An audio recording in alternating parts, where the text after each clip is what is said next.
Hello, today we are going to talk about new technology of CFD, with CFD being a computational fluid dynamics. So this video is specifically targeting COMC students who have no knowledge in fluid dynamics and also people who want to know more about this in general. And by new technologies, I mean from the 1950s to nowadays. Let's start with a summary. So at first I'm going to start with an introduction about basic fluid things. We're going to see two examples of old school solving and basically see what the Reynolds number is. We're going to talk about Fluent. So Fluent is a software, an industrial software for fluids. It's used to simulate various things in the industry. We're going to talk about meshing and solving its meshing, so meshing relative to the ANSYS Fluent, and its solving methods and options, and finally the sources that helped me build this thing. So this presentation is based of nearly 1 year of work in CFDs. So let's see what this is. So at first you might have heard about the famous equation with $1 million if you solve them. So this is the Navier-Stokes equation. Well, a particular case of it. So Navier-Stokes consider the conservation of momentum, in French quantité de mouvement. So you can you can show this equation pretty easily. So let's analyze it quickly.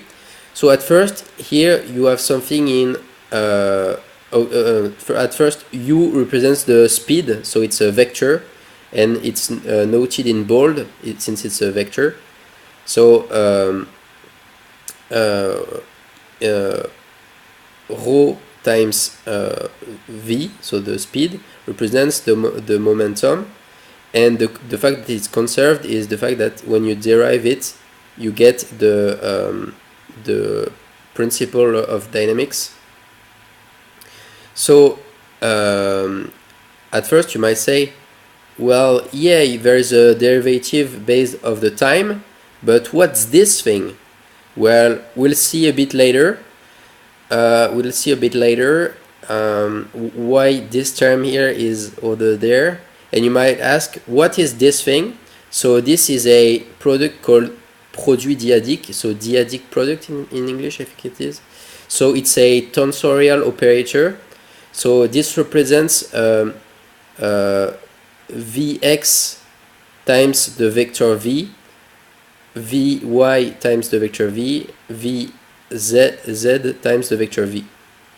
And since there is a divergence, you obviously apply divergence to a vector, and this returns a vector, so it's correct.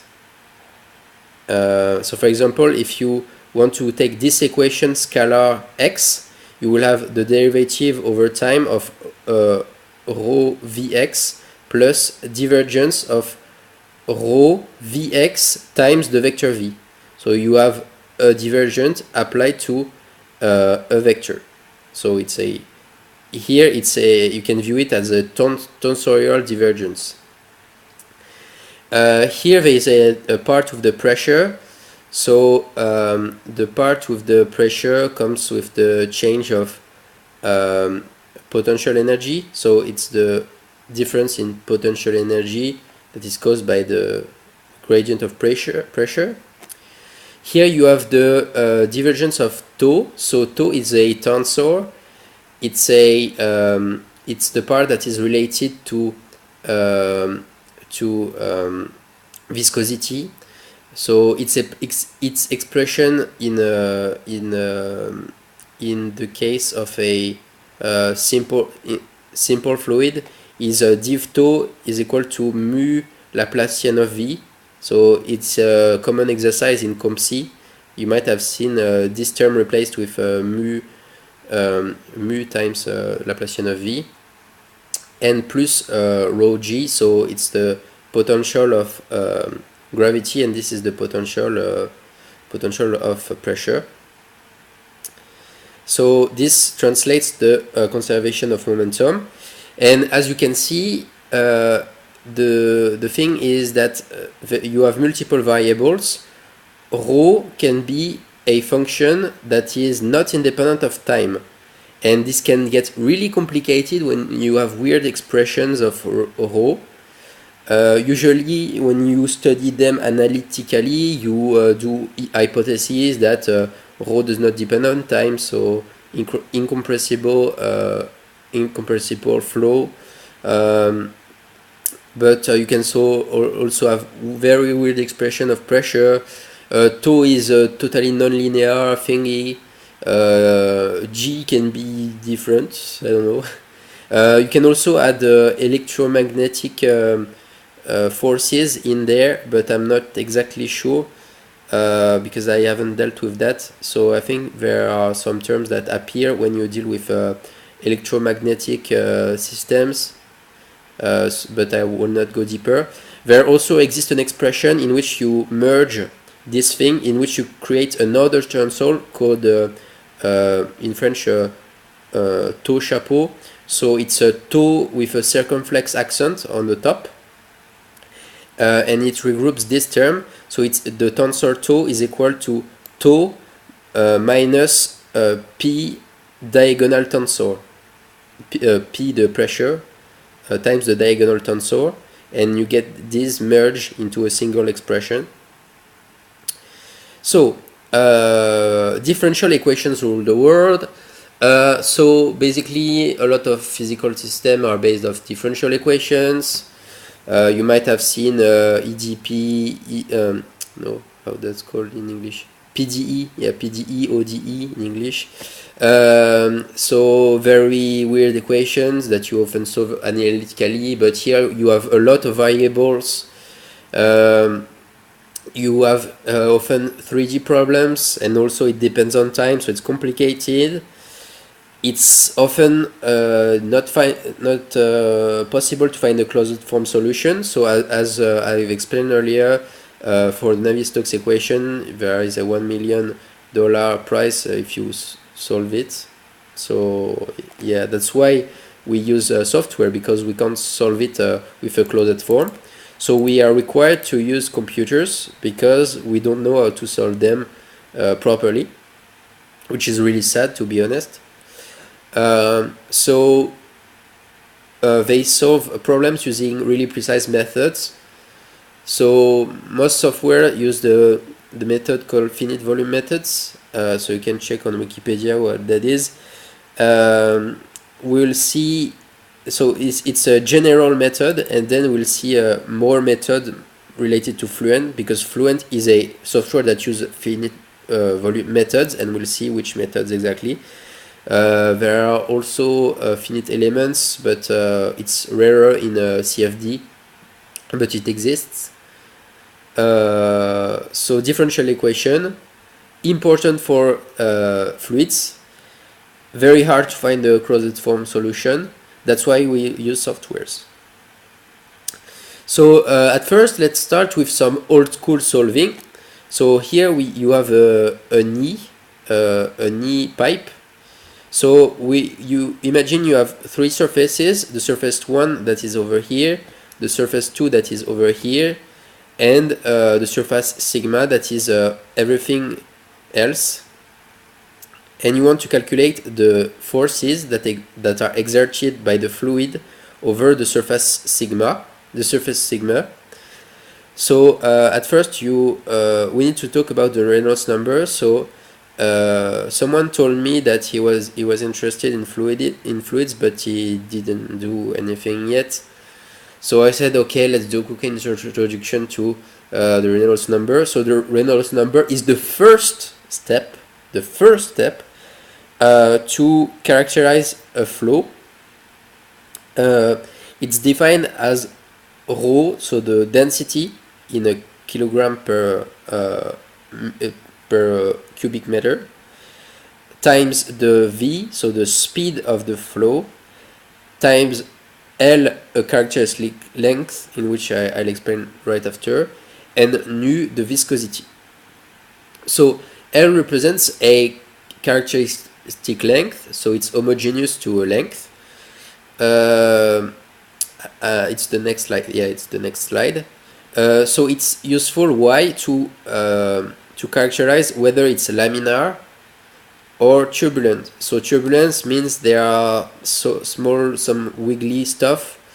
So to describe it more, I said that the rotational part depends on time and is random. Not random, but I don't know exactly how to explain it so that it's clear. But the fact that it's turbulent makes that there are some wiggly stuff. We'll see later what turbulence is.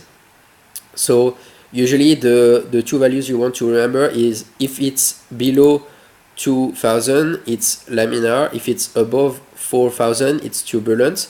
If it's in between you can't know, except if you have really precise tables. So later we will see a flow, an external flow on airfoil. So I picked this picture in which I've been told which values were it. So internal flow means a flow in a pipe, and external flow means you have a flow around a surface. So since I have a flow around an airfoil, I pick something that is really close. So a flow over a smooth flat plate seems decent.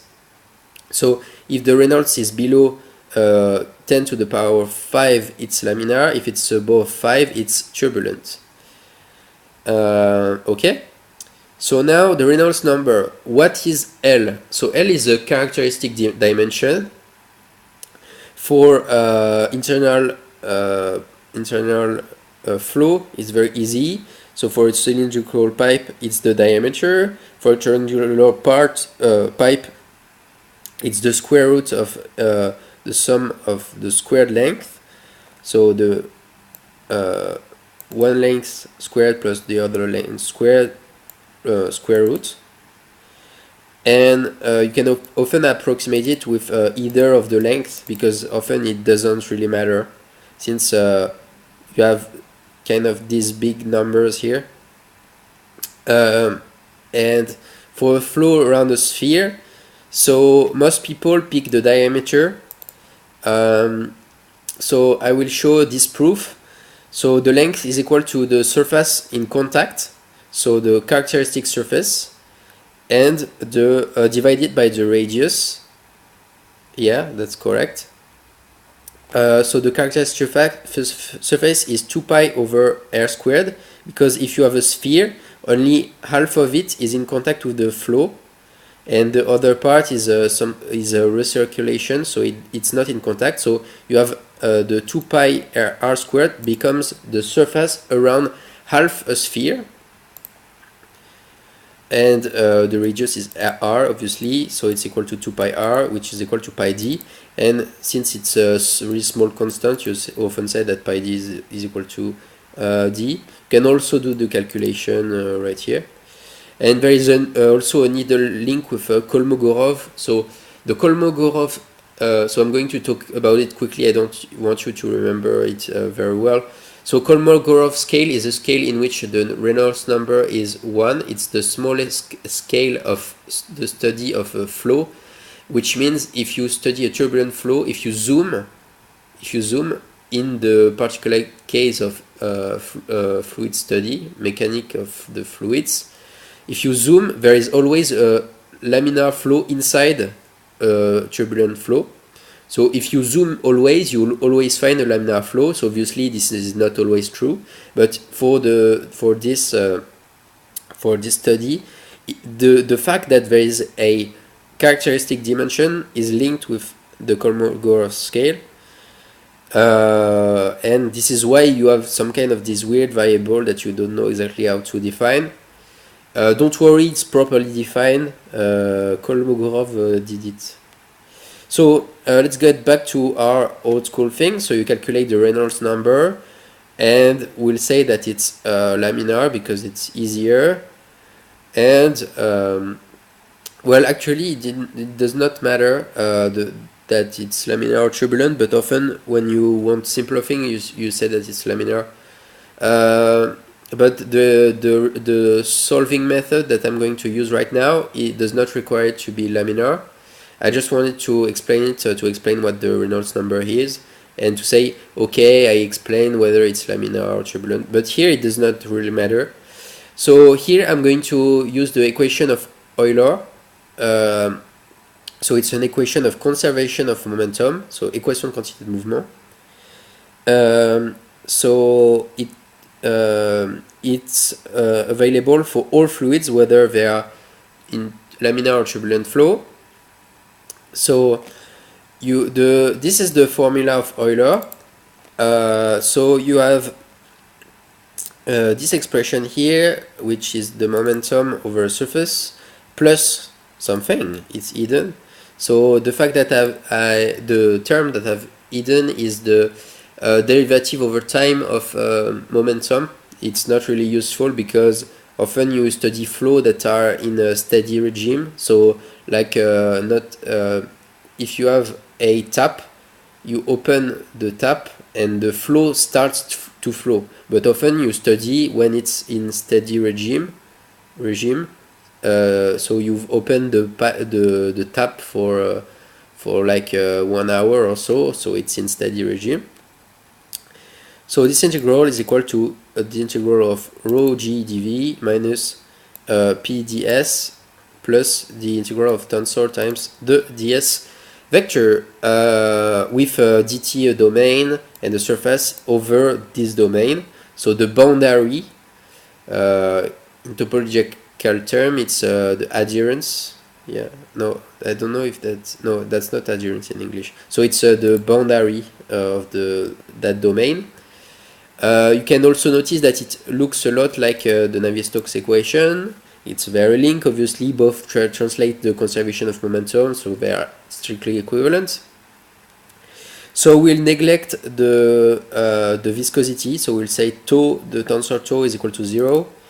We'll neglect the fact that the rho g, because we'll study water, and for water it turns out that this term is really small, so you can neglect it very often for this particular case. So you are stuck with this integral minus this integral, so you need to split them among all the surfaces. And now we want to find the force of the fluid to the wall.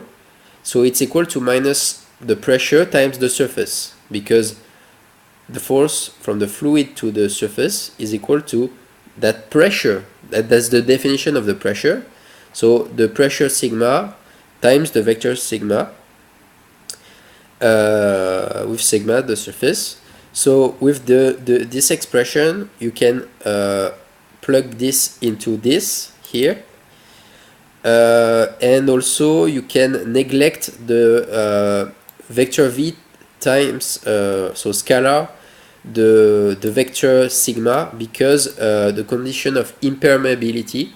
So the pipe here is impermeable, so there is no flow of momentum through it. You can't have a flow of momentum through the pipe. So the term of v scalar sigma vector is equal to 0. So you are left with the first term to the surface S1, this term to the surface S1, this term to the surface S2, and this term with the surface and this term to the surface S2, and this term with the surface sigma, which is equal to the F. So this is very annoying to do, because obviously it's not always that easy, especially with very hard systems. There is also another old school system that I wanted to explain. So this is an enlargement that is characterized with the factor beta So it's the small section divided by the big section, and it's always inferior to 1. If it's equal to 1, it's nothing, and if it's greater than 1, it's not an enlargement, it's a tightening. I don't know, tightening. So we'll see. So you can show using the previous Euler equation that the force from the wall to the fluid to the wall is exactly the force that is applied right here on these two surfaces. So it's equal to this. Then you can also show using the Bernoulli Bernoulli extended that the difference of pressure between the inlet and the outlet and the inlet is equal to rho V2 squared times 1 minus beta over beta. Then you use the extended Bernoulli theorem to show that the energy dissipated in the flow is equal to V2 squared over 2 times 1 minus 1 over beta squared. And now you might want to say, hey, what is this thing? Why did you add something while this is the result? Be patient, because I wanted to explain something. So this is the notation that is used in fluidics, and this is for something else. So you can notice that when you V1 times S1 is equal to V2 times S2. So this translates the conservation of mass, because rho V1 S1 is equal to rho V2 S2. So you have V2 that is equal to V1 beta, and beta that is equal to S1 over S2 is equal to D1 over D2 squared. So you can, if you plug that in here, you get this, and you get V1 over 2 times 1 minus beta squared. And here is a note that I stole from the company Saint-Gobain Canalisation. So it's a French company that does pipes, a big company that does pipes, that's one of the biggest in France. So I stole in their industrial document this thing. So when enlarging flow, so you have this formula here, K is equal to 1 minus D1 over D2 squared, over all of it squared, with V1. With the energy here, you have V1. So this is homogeneous to an energy, and this is an energy scaled to length. So you divide by G basically, and you can notice that the expression that I found is exactly the one that I found on their document. So I'm not saying complete bullshit. So it makes sense. Okay, so what I said makes sense. It's good. So now we are going to talk about an example that is a bit more complicated. So it's called an airfoil. So planes have different structures. So the American Army has a notation for it. It's called NACA. So it regulates the profile of the wings.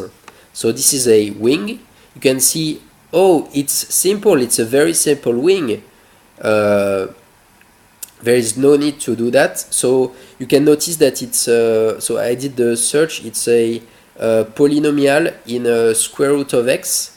So it's a square root of x plus x plus x squared plus x to the third, something like that, and it should work fine.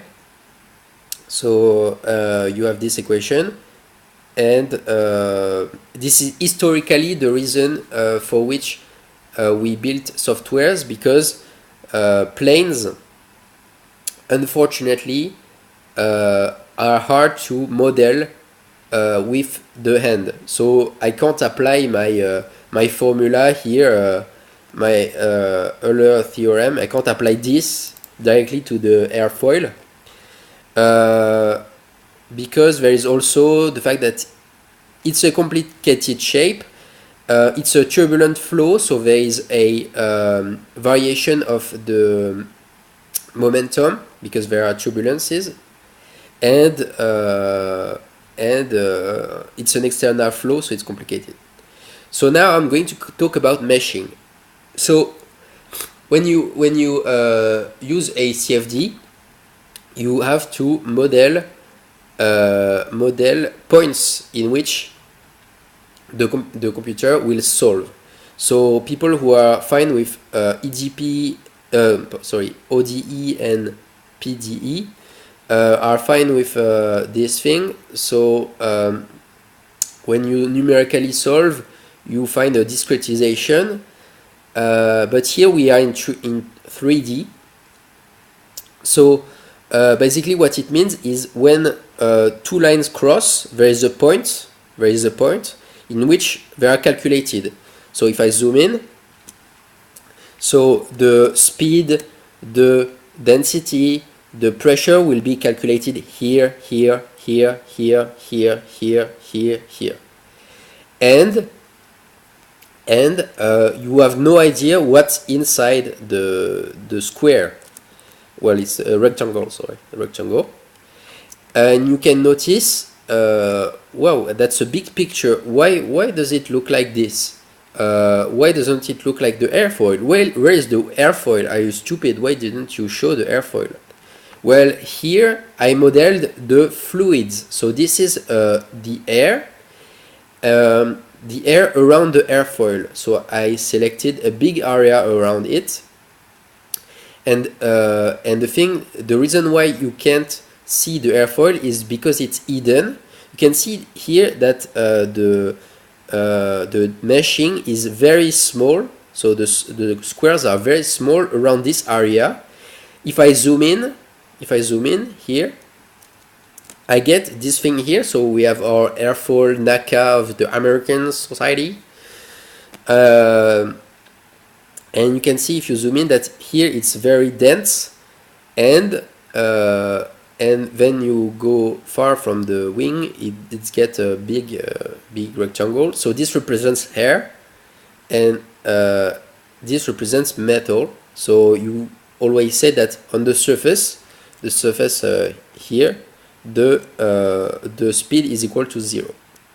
And obviously, where you have high gradient of speed and pressure, so in front of the wing, so obviously since the plane goes from right to left, so the air goes from left to right, because in fluids it's the fluid that moves.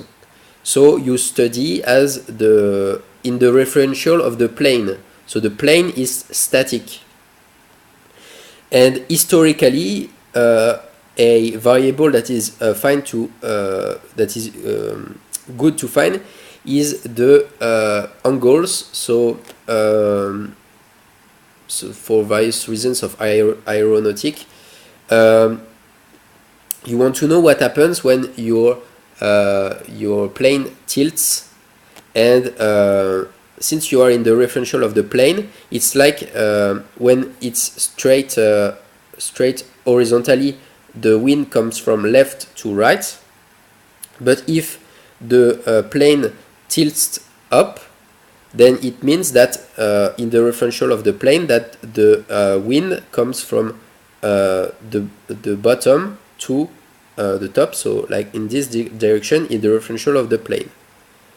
So it's what I explained here. Here in the horizontal case it's here, and if I tilt it up, the plane will go from below. So when I parameterize my solving methods, I set the speed in my boundaries. So here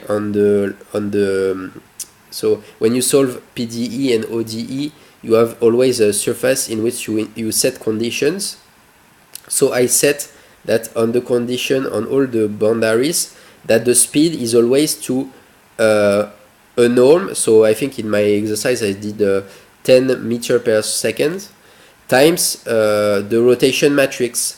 So if it's straight horizontally, it will always be to this direction, and obviously when I tilt with an angle, it rotates out. So if this tilts up, then the vector will be like this. So always the same norm, but obviously always the same norm of the vector, but with an angle. Okay, so we've seen this. Okay, so now we're going to talk a bit about COMC. So I'm not a big expert, but I wanted to explain some things about the solving methods, especially to experts that might explain it better than me. So here we have a variable called y plus. That is a variable calculated by the computer. So I've got that from the Fluent documentation. So it's equal to rho times mu r being the speed, and times y. So this is homogeneous to a length divided by the viscosity. And this is a non-dimensional Reynolds, but be careful, it's not the Reynolds of the flow, it's the Reynolds of viscosity, which is why it's not called RE, else it will be called RE for Reynolds. This represents the length of the wall. When you have a wall, it calculates this for special solving methods.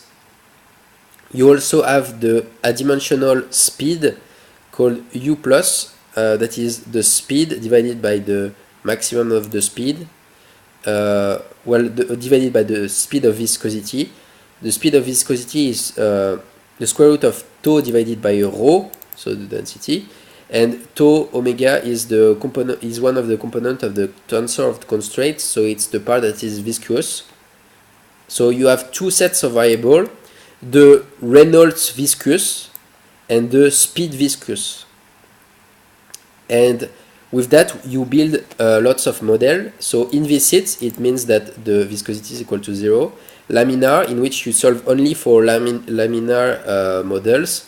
You have many turbulences models, so I'm going to talk about some of them. So Spalart-Almaraz is cool for external flow, so like wings, but not good for pipes. It's a one equation method, so I'm not going to go too much into it, also because there are not many data on the internet about it. Also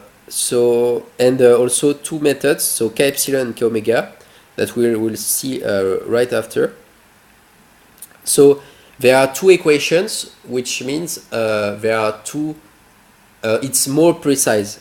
It's more precise. The more equations you have in your system, the more precise it is. So obviously the method with two equations are more precise than the one equation method. And also in the solving methods there are solving options. So for example, there is enhanced wall treatment and the Cato-Launder correction that we'll see later. So this is the speed on a wing with a tilting angle of 5 degrees. So inviscid means no viscous part. So you can see that the speed comes right here with an angle of 5 degrees, and that there is a variation of speed. Here the speed is very low because it goes straight to the wing, while on the top the speed goes very high. So we are on the inviscid part, so there's no viscosity, and you can see that on the back of the wing, the flow fits straight to the plane. Now, with a turbulent analysis, with an angle of 17 degrees, so you have this thing on the back. Here you can see that the flow goes kinda like here, the fluid goes here, and what happens here is a depressurization and turbulent flow. So here you can see that it's blank, so there is no vector. It's in fact because it's a rotation, but small rotation, And when I plot the vector of speed, it's so small that you can't see, but in fact there are small rotations, and you can visualize where there are holes. It means that there are small circles due to the turbulence. So it's a clear evidence of the fact that viscosity involves turbulence, because here we are on turbulence flow. Also, there is the fact that there is the angle, but I'm hiding this fact because in fact, if you apply the inviscid to the angle of 17, since for particular aerodynamic reasons, you have a really stupid result in which you have a very high speed here, and it goes straight. It fits the wing very weirdly, which makes no sense, because obviously the air is a bit viscous. So now we're going to talk about the K epsilon model. So it's a standard one. There are variants. So the standard, the realizable, the random number generator, and the low Reynolds number near wall treatment. So there are 4 methods, but we'll focus mainly on the standard one. So it characterizes 2 sets of equations. So this is the part from my report. There are 2 sets of equations, one with K, one with epsilon, which is why it's called the K epsilon method. So did I explain? Yeah, I'll explain later. So you have 2 sets of equations that are differential equations, and here you can see that you have a polynomial in epsilon, and here you have also a polynomial in epsilon. So here first order polynomial, and here second order polynomial. You have some constants with constants that appeared, and also this thing here. And you might ask, what is this thing?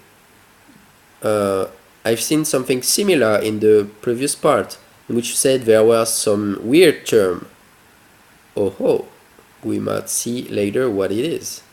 And it's right after. But first, let's explain what the equation means. So here you have the equation in K that is explained. So this part I'm going to explain it later. So this is the tensor tau of viscosity times the derivative of speed. So it represents the production rate minus rho epsilon. So it represents the dissipation minus this term that is the fact of diffusion.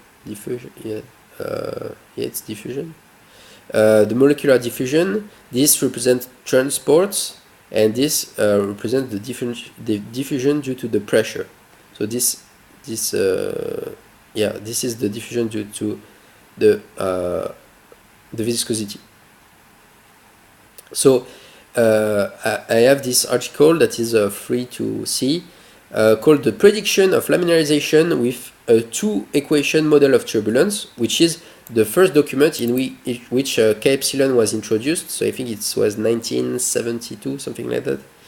So in this document, the authors presents 2 equations, one with turbulence energy with rho big D K over big D T.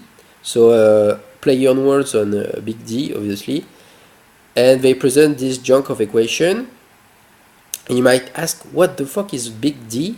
And what is it linked with that? And also he presents another equation that is something like what we've seen earlier. So the K epsilon represents 2 things. The K represents the turbulence energy, and the epsilon represents the energy dissipation. Well, technically it's not the energy dissipation, it's the energy dissipation rate, but he wrote it energy dissipation, so I guess I have to say it is. So we'll talk about the material derivative. So when you study fluids, you have 2 ways to study it. you can either study it in a Lagrangian perspective, in which you follow a particle of the fluid. So in this case, the big D, called the material derivative in English and the dérivé particulière in French, is just equal to the derivative of that function. And for Eulerian variables, so if it's a scalar, the particular derivative is equal to the partial one plus some term here that is equal to the divergence of it. So, well, it's this terms comes with the part that goes outside the boundaries of the study of your system. So it's also true for vectorial variables. So you can see that this term here is strictly equivalent. This term here is strictly equivalent to the partial derivative, and the equations we've seen earlier is also strictly equivalent to the particular derivative. So Eulerians means that you stay at one point in space and you study the variables, so the speed, the pressure, etc. So K epsilon, the K represents the kinetic energy of turbulence. The epsilon corresponds to the rate of dissipation of turbulence energy. The K epsilon's solving method. So when you click it for Fluent, you must click when you have a system with small pressure gradient and system with high shear stress, so confined flows. It's not good for system requiring a lot of calculations, neither with big pressure gradients. For unconfined flows, flows with bent boundaries, rotational flows, and non-circular pipes. So there's also the model K omega. K as in the previous model, and omega represents the specific dissipation. It is good for compressible flows, free shear stress flows, transitory flows, big pressure gradients. It's good for the study of wings and turbo machines. So I did not explain what a turbo machine is. It's a turbo machine is a machine in which the kinetic energy of the flow is non-neglectable, so it means high speed and also high gradients of pressure, because a turbo machine mainly has its energy come from the variation of kinetic energy, while for other machines the energy comes from the difference in usually they are in slow motion, so it's only the speed, not really the kinetic energy, because in the Bernoulli equation there is one term that is in v squared over 2, and obviously it represents the kinetic energy. So there is an option of solving methods. So I don't know in too much technical, I just show the form. So the enhanced wall function is a part of the enhanced wall treatment. So you use it near a wall, and a wall in fluids is a surface that do not let the flow go through. So here you see that this function in Fluent, in the software Fluent, you have E enhanced wall function is equal to some weird term in exponential times the solution in laminar plus this times the solution in turbulent flow. So when you select a turbulent flow, it will also calculate the laminar part and do this, and you have some weird equation with gamma to be equal to this, with constants, things like that. And also you have your differential equation with the speed, because you also want to calculate it. So it's kind of weird. This is solved really near the wall, which is why it's called enhanced wall treatment. So it's a near wall function. So this is solved only nearly near the walls.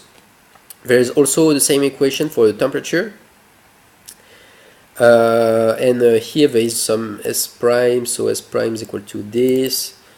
So it's kind of complicated, but I'm just going to show exactly, okay, so it's equal to this. So if it's laminar, you can find back,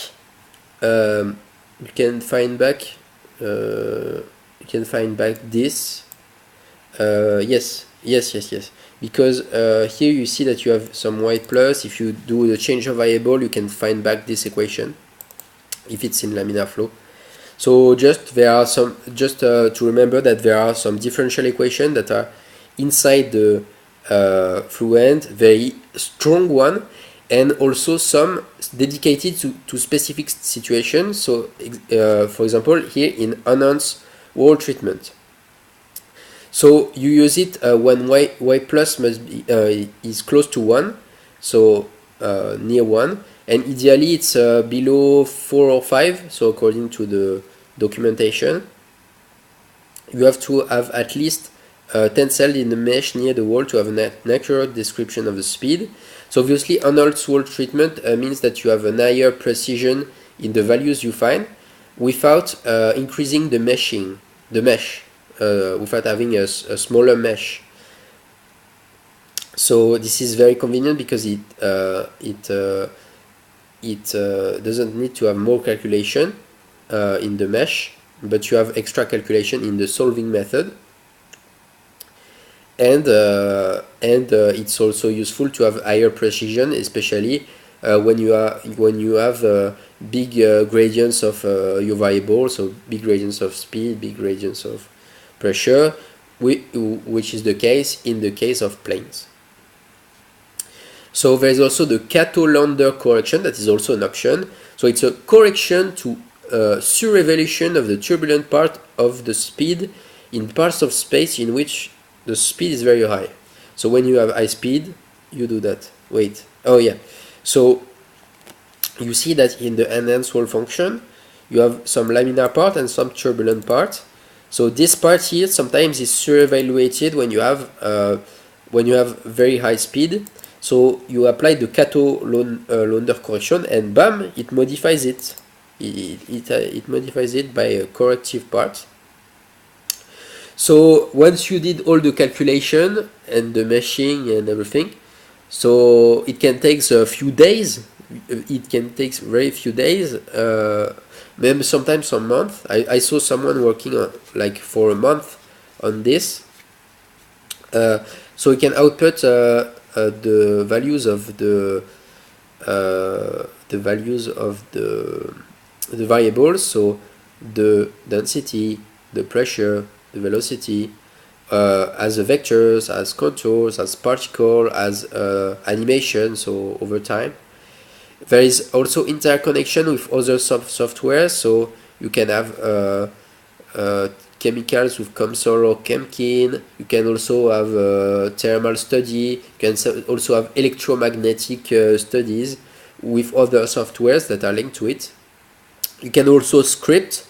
So I did a script to calculate the coefficients, lift coefficient, and I don't remember in English what's the other, lift and drag coefficient.